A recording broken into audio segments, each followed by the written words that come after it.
Lorsqu'on regarde comment notre société s'est développée au cours des 100 dernières années, ça a été beaucoup grâce aux énergies fossiles, le charbon, le pétrole, le gaz naturel.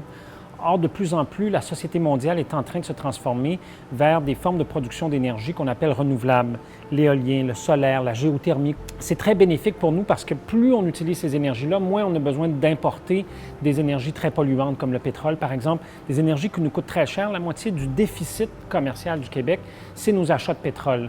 Alors, plus on peut utiliser notre propre énergie, par exemple dans les transports, en prenant un virage vers l'électrification et en utilisant notre propre électricité, plus on est gagnant à la fois d'un point de vue environnemental, économique et social.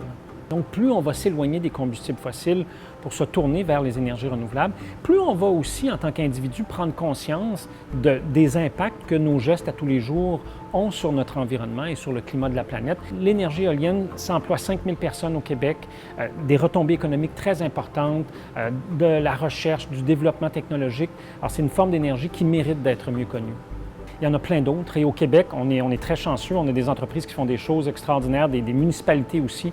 On a une compagnie Enerkem qui transforme nos déchets. Une fois qu'on a fait le recyclage, le compostage, eux prennent ce qui reste, transforment ça en substitut au pétrole, donc en biocarburant qu'on peut utiliser dans nos voitures, dans nos transports. Alors, ce genre d'initiative-là, on va en voir de plus en plus. Et il y a énormément de choses qui se font au Québec. Il y a plein de gens qui travaillent à développer ces technologies-là. Le 20e siècle a été le siècle des combustibles fossiles, le 21e siècle et les autres seront les siècles des énergies renouvelables.